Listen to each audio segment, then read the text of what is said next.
Vamos ao texto que o Senhor colocou em meu coração para transmitir aos irmãos nessa noite. O mesmo encontra-se na epístola do apóstolo Paulo aos Romanos, capítulo de número 12. Eu vou ler o texto de Romanos 12, versículos 1 e 2, e depois também o texto do mesmo apóstolo, o apóstolo Paulo, a igreja em Éfeso, capítulo 5, onde está o tema, dos versículos 15 ao 18. Repetindo então, Romanos 12, 1 e 2, e na sequência, Efésios 5, do 15 ao 18. O texto está projetado para aqueles que ainda não encontraram, então passo a ler. Capítulo 12, versículo 1 de Romanos diz: Rogo-vos, pois, irmãos, pela compaixão de Deus, e apresenteis o vosso corpo em sacrifício vivo, santo e agradável a Deus, que é o vosso culto racional. E não vos conformeis com este mundo, mas transformai-vos pela renovação do vosso entendimento, para que experimenteis qual seja a boa, agradável e perfeita vontade de Deus. Aos Efésios, vamos lá, capítulo 5, onde está o tema, a partir do versículo 15. Portanto, vede prudentemente como andais, não como nécios, mas como sábios, remindo o tempo, porquanto os dias são maus, pelo que não sejais insensatos, mas entendei qual seja a vontade do Senhor, e não vos embriagueis com vinho em que há contenda, mas enchei-vos do Espírito. Amém. Pode tomar o seu assento. Muito obrigado por nos acompanhar na leitura da palavra de Deus. Meus irmãos, louvo a Deus também pela vida deste grupo tão expressivo de adolescentes que aqui está, adorando a Deus, por mais um ano, é o segundo aniversário, o segundo congresso. Que Deus continue abençoando cada um, fortalecendo e dando crescimento em graça e conhecimento para a glória e honra do Senhor Jesus.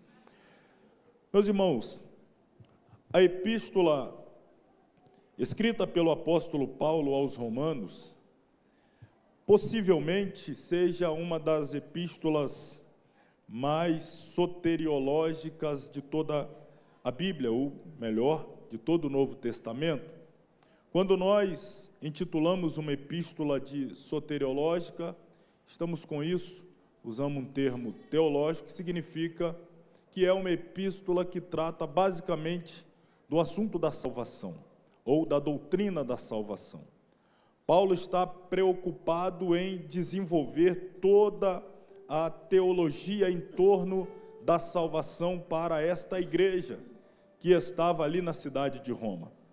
É fácil compreender a razão pela qual Paulo se sente obrigado, isso aí, meu irmão, pode deixar Deus usá-lo aí, é bom.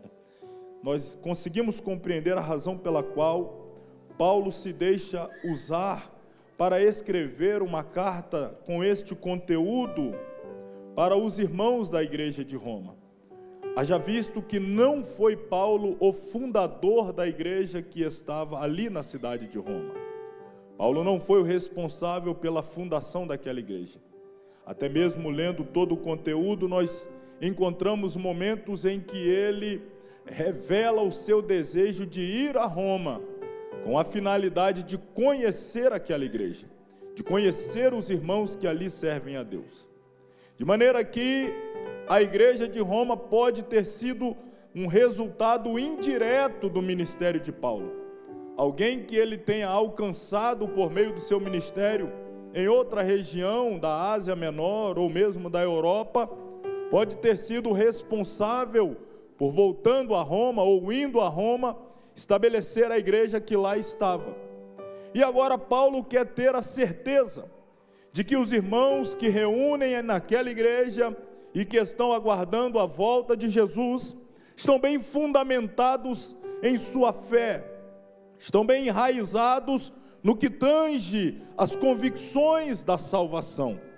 E é por isso que ele desenvolve ao longo de basicamente 11 capítulos, não são exatamente os 11, mas pelo menos 8, os 8 primeiros capítulos, o assunto é salvação, a doutrina da salvação, a doutrina da expiação, a doutrina também do pecado, que nos leva à necessidade de um Salvador.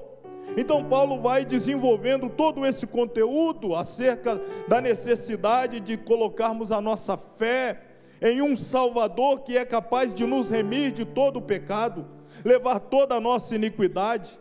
Paulo afirma categoricamente que todos nós estávamos mortos em nossos delitos e pecados. Paulo afirma categoricamente que não havia um único justo sequer. Todos estávamos em pecado e o salário do pecado não é outro senão a morte. De maneira que estávamos caminhando a passos largos à perdição eterna. Mas Deus, que amou o mundo de tal maneira, Ele envia o seu Filho único para morrer pelos pecadores, a fim de nos facultar o direito à salvação. Deus prova o seu amor para conosco em que Ele envia o seu Filho, sendo nós ainda pecadores. Então, se o salário do pecado é a morte, de fato é, mas o dom gratuito de Deus em Jesus Cristo é a vida eterna. Então, Paulo está informando, ou formando melhor aquela igreja, a partir deste conteúdo doutrinário. Depois nós temos um breve intervalo, ou um parêntese dispensacional, em que ele dirige alguns assuntos dessa epístola, a questão de Israel, a mudança dispensacional da lei para a graça, e então ele encerra esta parte no final do capítulo 11, que nós chamamos da parte doutrinária, da parte que lida com a questão teológica. A partir do capítulo 12, ele entra na questão prática, ele entra na questão da conduta, ele entra na questão não apenas do saber, mas sim do fazer, não aquilo que nós recebemos de informação, mas o que nós fazemos com aquilo que recebemos. Tudo aquilo que Paulo está entregando para fortalecer a fé, necessário se faz se transformar em atitudes práticas. O povo precisa viver o evangelho que recebeu. O povo precisa praticar a palavra de Deus que os alcançou. Então Paulo abre esta nova parte da epístola, ou dá início a esta nova vertente da epístola, com uma palavra de clamor, de súplica, de rogo. É por isso que ele diz: rogo-vos. Em outras palavras seria: suplico, imploro pela compaixão de Deus. Ou como nós diríamos na forma mais popular, pelo amor de Deus, eu vos imploro, eu rogo, pelo amor de Deus, que apresentem os vossos corpos como um sacrifício vivo, como um sacrifício santo, como um sacrifício agradável a Deus. E diz Paulo que se nós agirmos assim, nós estaremos oferecendo a Deus o verdadeiro culto racional. Não é um culto de emocionalismo, é um culto que é baseado no entendimento, na compreensão. Em outras palavras, depois de toda aquela base doutrinária que eu vos entreguei, se vocês forem minimamente inteligentes, é Paulo dizendo àquela igreja, se vocês forem minimamente racionais e compreenderem como estava a vossa vida, para onde vocês estavam caminhando, o inferno que vos aguardava, e se vocês compreenderem o plano de Deus, como Ele enviou o seu Filho para morrer em vosso lugar, vos arrancar do inferno e vos dar direito ao céu, se vocês usarem a inteligência, vocês apresentarão a Deus a vossa vida, os vossos corpos, os vossos sentidos, o vosso culto será agradável a Deus. Não é questão de emocionalismo, é questão de inteligência, é questão de compreender para onde estávamos indo, e para onde agora estamos indo graças ao sacrifício de Cristo em nosso lugar. Paulo diz: apresente um culto racional. O Pai entregou o Filho dele, agora entregue vocês as vossas vidas. O Pai entregou o seu Filho, agora entregue vocês os vossos corpos em um sacrifício. Ele está fazendo uma analogia com o culto da antiga aliança, e você sabe que na antiga aliança era impossível ter culto sem altar, era impossível ter culto sem sacrifício, era impossível ter culto sem um animal imolado posto sobre o altar, e o fogo sobre este animal produzindo aquela fumaça que sobe até o céu, e Deus aspirava como cheiro agradável. Aquela fumaça era o holocausto. Por quê? Porque o sacrifício era totalmente queimado sobre o altar. E Paulo está dizendo: não estamos mais na antiga aliança, não é necessário você entregar um animal substituto. Tira o animal substituto, coloque a sua própria vida no altar, deixe o fogo do Espírito queimar, o incenso subir e Deus respirar a sua vida, e esta sua vida sendo queimada pelo Espírito, chegando até o céu. Do céu Deus possa dizer: é um sacrifício agradável que eu estou recebendo. A nossa vida agora é o culto, é a nossa vida agora que é a adoração.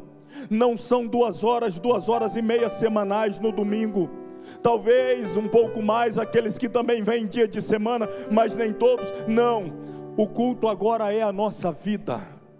Nós cultuamos a Deus na segunda, nós cultuamos a Deus na terça, nós cultuamos a Deus na quarta, nós cultuamos a Deus na quinta, nós cultuamos a Deus em casa, nós cultuamos a Deus no trabalho, nós cultuamos a Deus na vizinhança, nós cultuamos a Deus no comércio, nós cultuamos a Deus indo, nós cultuamos a Deus vindo, nós cultuamos Deus a todo tempo. Aonde estiver um crente que a sua boca se abre para adorar a Deus, no céu tem um Deus dizendo: eu estou recebendo, eu estou ouvindo. Tem um crente que está me adorando, me adora na cozinha, me adora na sala, me adora no quarto, me adora com o som ligado, me adora com as lágrimas, me adora com o coração. A sua vida tem que ser um culto ininterrupto, e Deus vai receber o culto verdadeiro do nosso coração. E aí, na contramão desta proposta do céu, para que tenhamos uma vida de culto, a nossa vida tem que ser um culto, a nossa vida tem que refletir a adoração o tempo todo. As minhas atitudes, meus gestos, oh irmão, as minhas aspirações, os meus projetos, a forma como eu me visto, a forma como eu falo, aonde eu vou, onde eu deixo de ir, com quem eu me comunico, com quem eu me deixo de comunicar, com quem eu me relaciono, com quem eu deixo de me relacionar, tudo que eu faço, irmãos, está em volta deste culto, que é a minha vida ofertada a Deus. E na contramão vem este século, este mundo, este tempo mau, este tempo do fim, apresentando uma modalidade de vida, apresentando um sistema completamente contrário àquilo que Deus está propondo para o seu povo. O sistema mundano apresenta uma forma de vida que dioturnamente, diariamente, semanalmente, mensalmente, anualmente, blasfema contra Deus, debocha de Deus, zomba das coisas de Deus. O estilo de vida proposto por este mundo é um estilo de vida que busca tirar Deus da vida das pessoas, um estilo de vida que é aviltante à palavra de Deus, que é agressiva às leis de Deus, que é totalmente contrária à moral, à retidão da palavra de Deus. Portanto, estamos vivendo em um choque, é um tempo de colapso. Se puder ajudar, tem um desses retornos aqui que está um pouquinho fraco, peço a gentileza de ajudar. Estamos vivendo nesse momento de guerra, de combate, de colapso.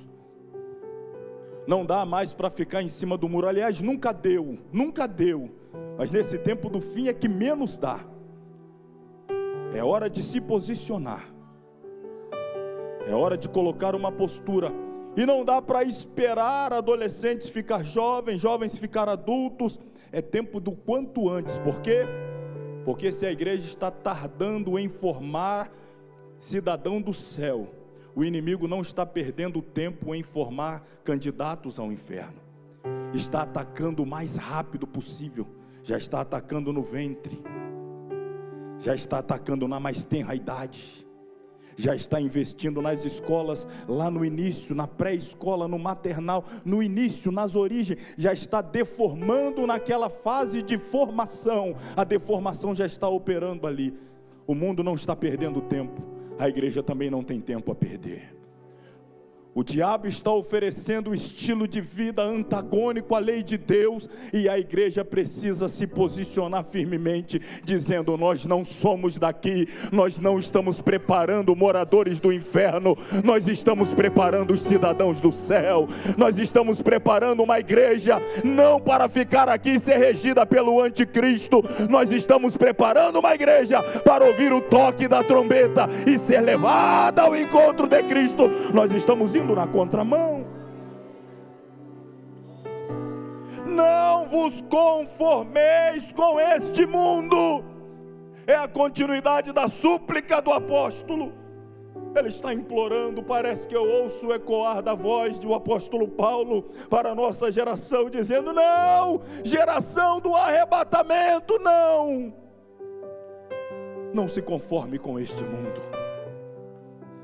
Não tome a forma deste mundo, não se permita ser deformado pelo estilo de vida deste mundo, mas pelo contrário, transformai-vos pela renovação do vosso entendimento. É interessante que o apóstolo Paulo usa duas palavras cujo radical na nossa língua, a língua portuguesa, é o mesmo: transformar e conformar. Não vos conformeis, mas transformai-vos. O radical de uma e de outra palavra, de não conformar ou conformar e transformar, o radical é a mesma, é forma. Mas quando você lê esta palavra na língua original, que é o grego, você vai perceber que há uso de duas palavras distintas, porque há uma palavra que é utilizada para conformar, e a palavra é esquema, e esta palavra significa modelagem, significa determinar padrão, modelagem ou determinar padrão estético, determinar um padrão exterior, um padrão que é visível, que é notado. Paulo diz: não vos conformeis, não entre no esquema, não entre no molde. Conformar é como se você tivesse uma forma e você coloca dentro dessa forma aquele material que ao final do processo você quer que tome aquela forma. Para ser mais prático, imaginemos alguém que vai fazer um bolo e quer que o bolo ao final seja redondo. Ele vai colocar esse bolo, na hora que ele estiver confeccionando, numa forma de que maneira? Numa forma redonda, para no final o bolo sair redondo. Se ele quer o bolo quadrado, uma forma quadrada. Se ele quer em formato de estrela, arruma lá uma forma nesse formato de estrela e vai colocar, e no final do processo, quando tirar do forno, está exatamente na forma daquela forma. O mundo tem uma forma, e as pessoas estão entrando nesta forma do mundo, uma forma totalmente deturpada, que já vos disse e repito, completamente contrária à lei de Deus, ideologias satânicas elaboradas no mais profundo do inferno, ideologias contrárias à mais sagrada instituição que é a família, leis contrárias à formação da família, leis que vêm deturpar a caracterização de gênero, da normatividade do que é ser humano, ou seja, do sexo masculino ou feminino, e vão criando vários gêneros que a gente se perde. É um tal de LGBTQI, lá vai o alfabeto todo e ninguém compreende nada disso. É a forma desse mundo. Irmãos, e você vai andando pelas cidades, pelas capitais, pior ainda, por esse mundo afora, você vai percebendo a degeneração. Você não consegue mais identificar nada, está todo mundo entrando nessa forma do mundo. aonde o errado passa a ser certo e o certo passa a ser errado. O que é errado é aplaudido, o que é certo é perseguido. O que é errado é propagado, o que é certo tenta ser calado. É a forma desse mundo. E Paulo está dizendo: não entre nessa forma, não se conforme. Entre na forma de Deus. Oh, mas Deus tem uma forma? É claro que tem, porque o diabo não cria nada, a não ser a mentira. Ele é o pai da mentira. Fora isso, ele não passa de um imitador. Ele está apenas imitando a Deus. Deus tem a sua forma, e esta forma Deus a apresentou lá no Éden, quando disse: façamos o homem conforme a nossa imagem e semelhança. Há uma proposta do céu para mim e para a sua vida. Oh, a proposta do céu é que nós sejamos semelhantes a Cristo. A proposta do céu é que nós imitemos o nosso Salvador. A proposta do céu é que nós sigamos aos passos de Jesus. Enquanto o inimigo quer nos deformar, o Espírito Santo quer gerar Cristo em nós, quer nos transformar em pessoas parecidas com Jesus. Saia da forma do mundo. Se por acaso você se permitiu entrar nela, entre na forma de Deus. Deixa Ele gerar Cristo em você. Deixa Ele gerar uma nova criatura em você. Deixa Ele gerar uma nova vida em você. É exatamente esse o significado da segunda expressão: não vos conformeis, que é o esquema. Conformar é algo externo, é uma modelagem, é um padrão estereotipado, mas ele diz: transformai-vos. E transformar, o grego é morfê, que significa uma transformação profunda, uma transformação essencial, uma transformação interior. Nós precisamos passar pela transformação interior. Tem muita gente que só passou pela transformação externa, mas ainda não permitiu que o Espírito tocasse no interior, para mudar ele por dentro e de dentro para fora. Eu sei que a noite do fechamento e as expectativas são muito grandes sobre aquilo que Deus vai fazer, e eu garanto que vai fazer, porque a palavra dele é fiel. Ele vai fazer, mas nós precisamos entender que há alguns pontos que precisam ser tocados, tratados. Não dá para sentir a glória de Deus se primeiro nós não formos colididos com a santidade de Deus. Não dá para pular sentindo o poder de Deus se primeiro não formos esmagados pela santidade de Deus. E Deus está dizendo: eu preciso mudar lá dentro, eu preciso mudar corações, eu preciso mudar mente, eu preciso mudar vidas de dentro para fora.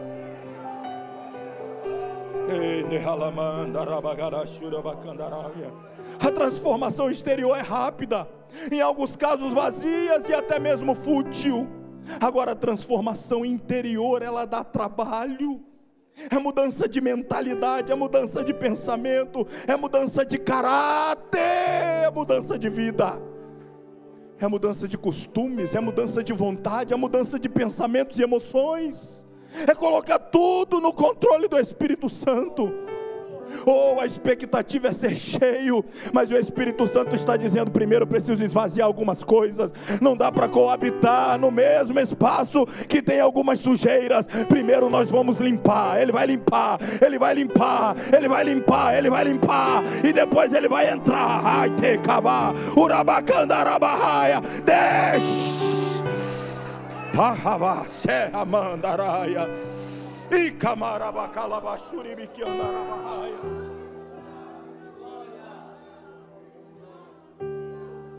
Ele amanda halavas. Você quer ver uma linguagem muito simples, bem entendida pelos jovens, adolescentes? A linguagem tecnológica. Se eu dissesse para qualquer dos adolescentes aqui, apenas a título de comparação, eu dissesse que eu vou dar a eles de presente, vamos ver quem quer. Vou dar de presente aqui a um adolescente, falando de tecnologia, né? O tal do iPhone 15 Pro Max. Tem alguém que quer um? Ganhar de presente? Ninguém. Que bom.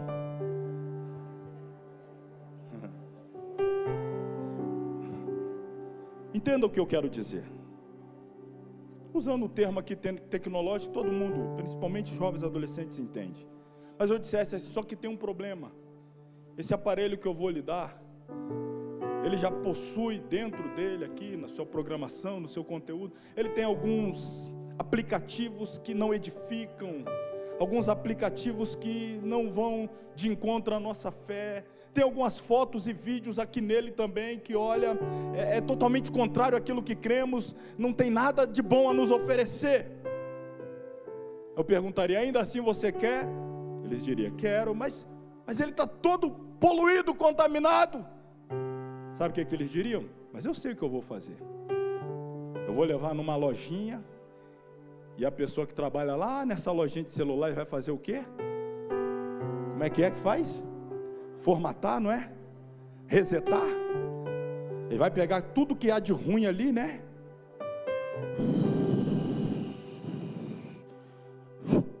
Lixeira. E agora vai começar a instalar os aplicativos bons, não é? Agora vai dar para ser usado. Pois é. Está vendo como é que entende? Entende. Nós vamos tirar a sujeira, nós vamos formatar crente aqui hoje. Nós vamos pegar adolescente e jovem, vamos formatar. Vai dizer, isso aqui não presta, é lixeira. Isso aqui não tem que estar no teu pensamento, é lixeira. Isso aqui não cabe no teu coração, é lixeira. Isso aqui você não deve, eita carabachuraba, é lixo, é lixo, é lixo. E agora que eu formatei, eu resetei, agora Espírito Santo, começa agora a instalar agora aplicativo de glória, de unção, de poder. Está novo, está limpo, está restaurado. É isso que Ele está fazendo. É isso que Ele está fazendo. É isso que Ele está fazendo. Ele está purificando para depois encher. É preciso, portanto, abastecer a mente com conteúdo santo. É preciso abastecer o coração com conteúdo santo.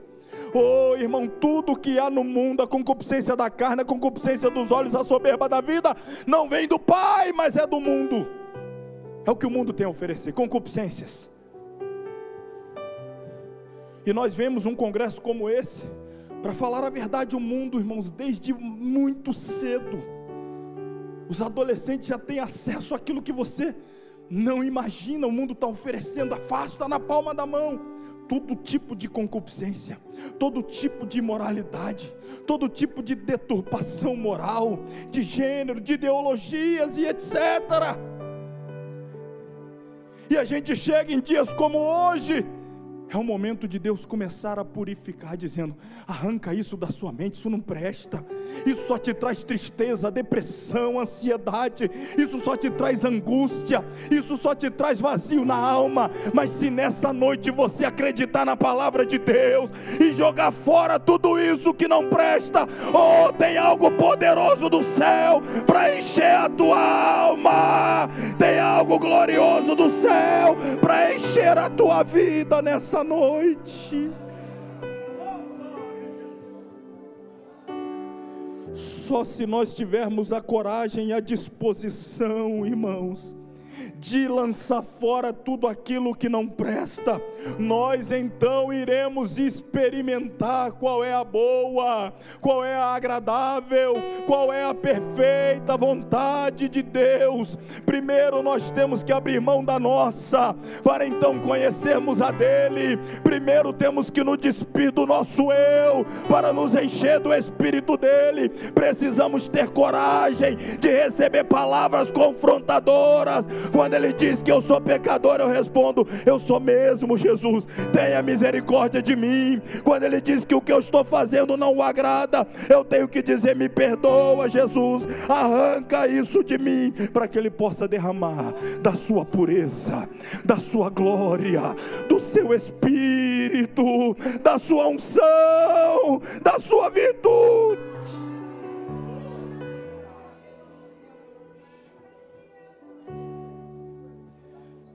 Agora Paulo está escrevendo, agora Paulo está em Roma, e escrevendo à igreja de Éfeso, e ele está querendo que aquela igreja que está numa cidade portuária, Éfeso, caracterizada exatamente pela imoralidade e idolatria, aquela cidade era uma capital de promiscuidade e uma religiosidade baseada na idolatria e na imoralidade sexual. o grande templo dedicado à deusa Diana, também conhecida como Afrodite para os gregos, estava lá. Também havia um grande templo dedicado ao deus, que eles chamavam no panteão grego, Dionísio, e os romanos o chamavam de Baco. Se você quiser ter uma pálida ideia do que era o culto à deusa Diana em Éfeso, é mais ou menos você imaginar aquilo que ficou repercutindo, que foi aquele show profano, blasfemo e imoral que teve na praia do Rio de Janeiro alguns meses atrás. Aquilo ali é um verdadeiro culto a Diana. Imoralidade, bagunça sexual, toda pornografia explícita aos olhos de criança e de todos. Aquilo ali era o culto a Diana. Era aquele tipo que ele chama de cultura. Isso é cultura, isso é arte. A Baco era a mesma coisa, porém regado com muito vinho, bebida alcoólica.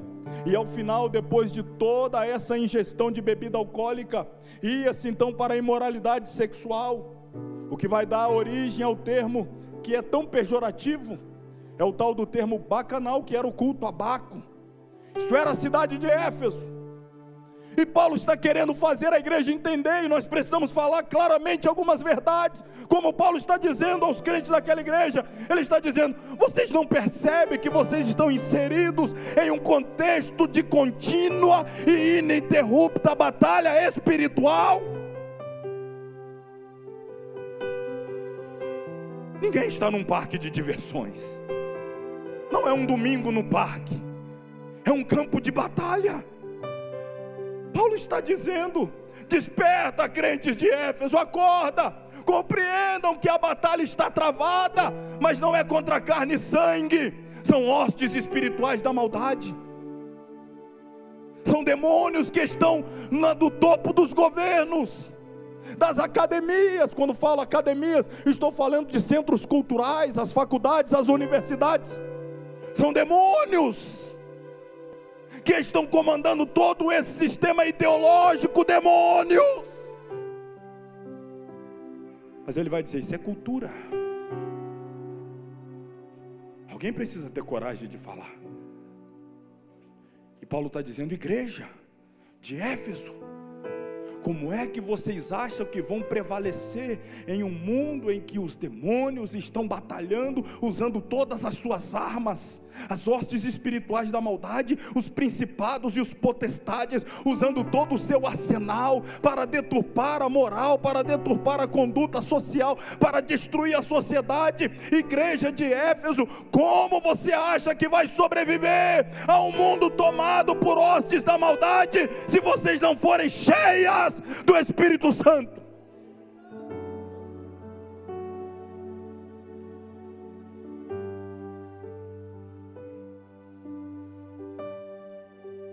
Apenas uma igreja totalmente cheia do Espírito Santo. Oh, repito, apenas uma igreja cheia do Espírito Santo. Não, irmão, de qualquer maneira não vai não. Apenas uma igreja cheia do Espírito Santo. Não vem com essa conversa, pelo menos está indo no culto uma vez ou outra. Não dá, tem que ser cheio do Espírito Santo. Pelo menos não está lá fora no mundo, está aqui, mexendo no celular o tempo todo, mas não adianta. Tem que ser cheio do Espírito Santo. Ai meu Deus, se não for cheio,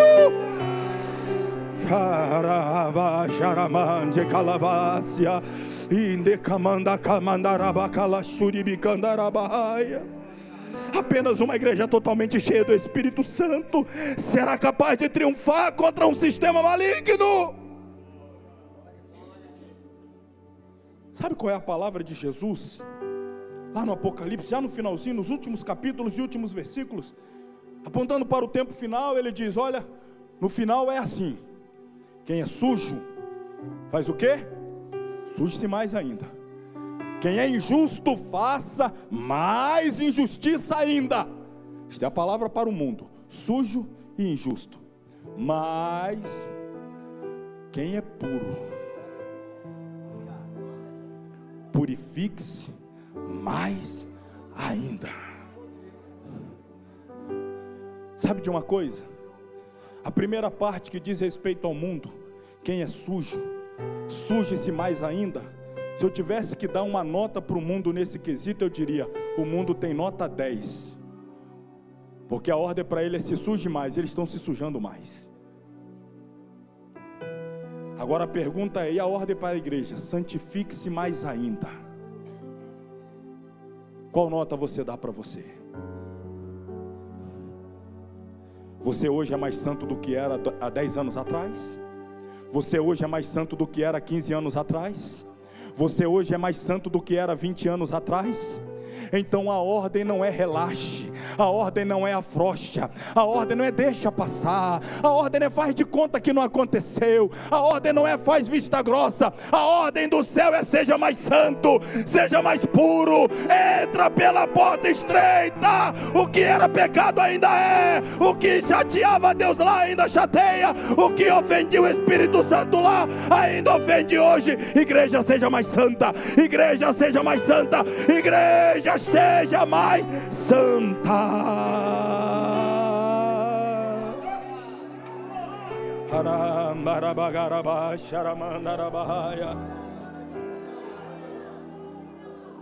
Paulo está chamando a atenção daquela igreja, dizendo: portanto, vede, presta atenção, acorda, vede prudentemente como andais.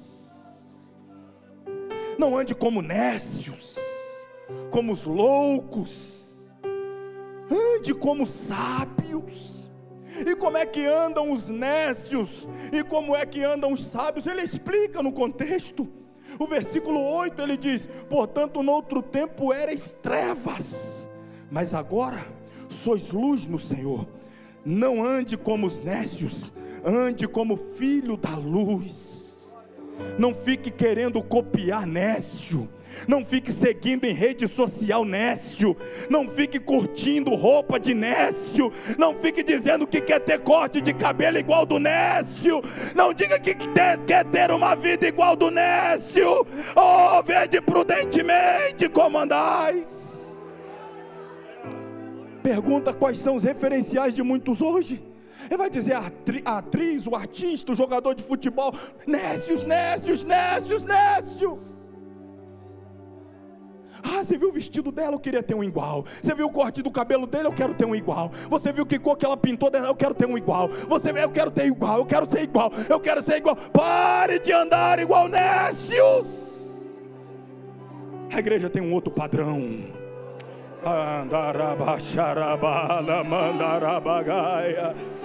A igreja tem um outro modelo. A igreja tem um outro exemplo. A igreja não é filha das trevas, a igreja é filha da luz. A igreja é filho da luz. A igreja é filho da luz. Não ande como nécios, ande como sábios, remindo o tempo. Os dias são maus. Pelo que não sejais insensatos. Mas busque entender qual seja a vontade de Deus. Olha aí mais uma vez ele dizendo: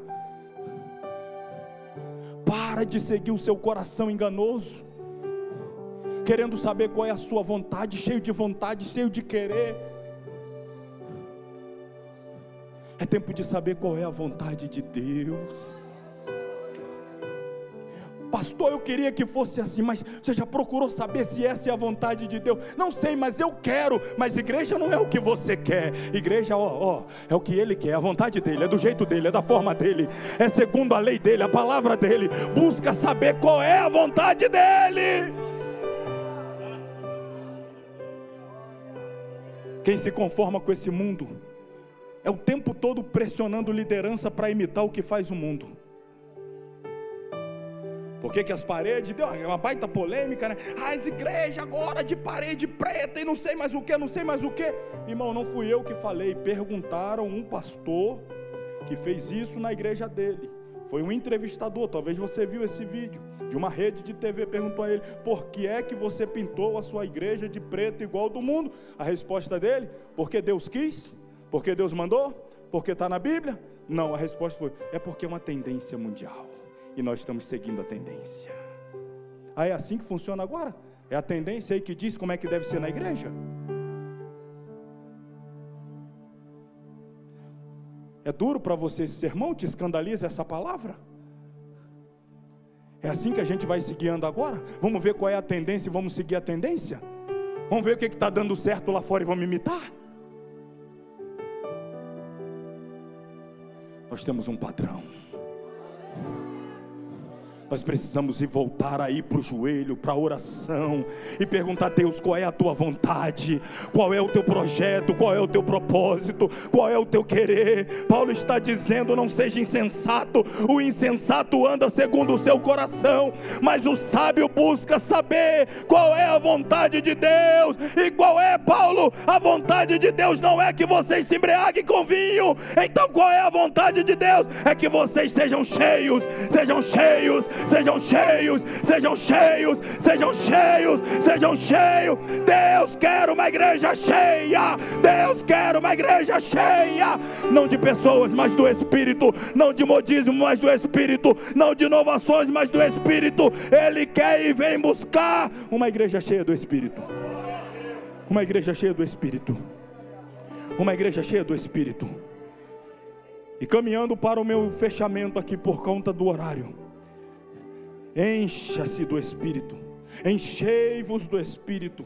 Esta é a vontade de Deus. E Paulo diz: busque-a. Encher é uma ordenança, a ordem é imperativa, é um mandamento.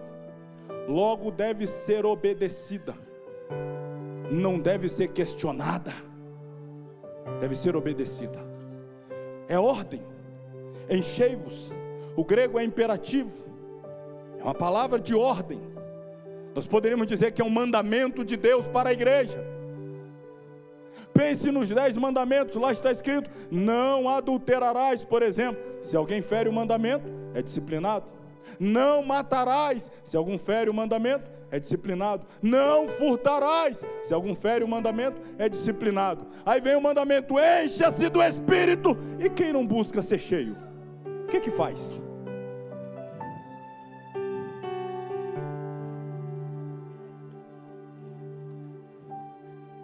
Está preparado para ouvir essa palavra? Está em pecado quem não busca se encher do Espírito. Pecado de desobediência.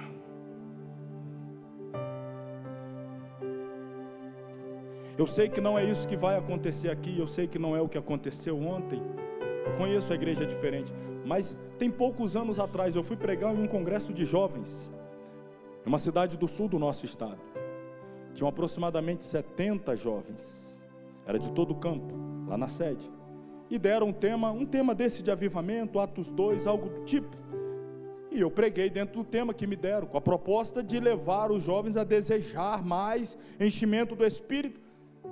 E quando estava no final da minha pregação, eu perguntei àqueles aproximadamente 70 jovens, eu perguntei: quantos de vocês aqui já são batizados com o Espírito Santo? E aí eu aguardei que levantasse a mão, foi aproximadamente 3. Dos quase 70. Eu perguntei: muito bem, nós vamos ter um grupo bom aqui para orar. Do restante que não é batizado, quantos querem receber o batismo hoje? 2.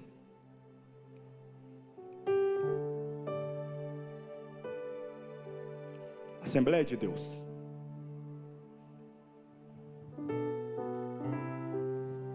Eu ainda era daquele tempo que a gente orava meia hora antes do ensaio do jovem pedindo o batismo com o Espírito Santo. Nós viemos para as consagrações de manhã e não pedia carro, não pedia casa, não pedia porta de emprego, só pedia batismo com o Espírito Santo. Vinha para o culto de ensinamento e não importava quem ia pregar, quem o pastor tinha, eu só queria uma coisa: batismo com o Espírito Santo. Vinha na escola bíblica dominical, chegava antes de começar para poder ter tempo de orar pedindo batismo com o Espírito Santo. Se ouvia alguém dizer: estou indo para o monte, vou junto, porque eu quero receber batismo com o Espírito Santo. Descia do monte, alguém dizia: tem culto na casa da irmã fulana, estou lá, porque você quer o que eu quero, batismo com o Espírito Santo. Hoje você suplica, implora, oferece, e ele diz: não quero.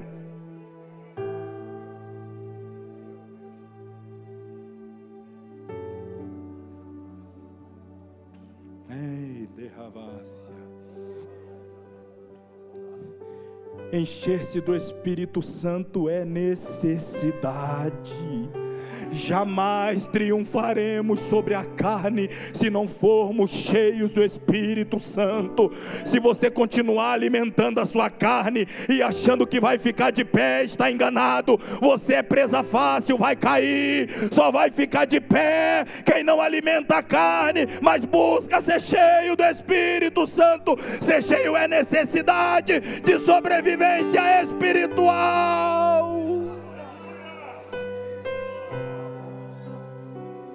E por fim, ser cheio do Espírito Santo é uma promessa, mas esta promessa não é meramente incondicional, esta promessa é condicional, como eu acabei de dizer há pouco, vou dizer uma vez mais, porque disse o Senhor nosso Deus, nos lábios do profeta Isaías, aqui está escrito no capítulo 44, da seguinte maneira, versículo 3, é uma promessa, porque eu derramarei água sobre o sedento, eu derramarei rios sobre a terra seca, derramarei o meu Espírito sobre a tua posteridade. Ele está dizendo: eu vou derramar o Espírito sobre filhos, eu vou derramar o Espírito sobre netos, eu vou derramar o meu Espírito sobre jovens, eu vou derramar o meu Espírito sobre adolescentes, eu vou derramar o meu Espírito sobre crianças. É promessa, Ele vai derramar.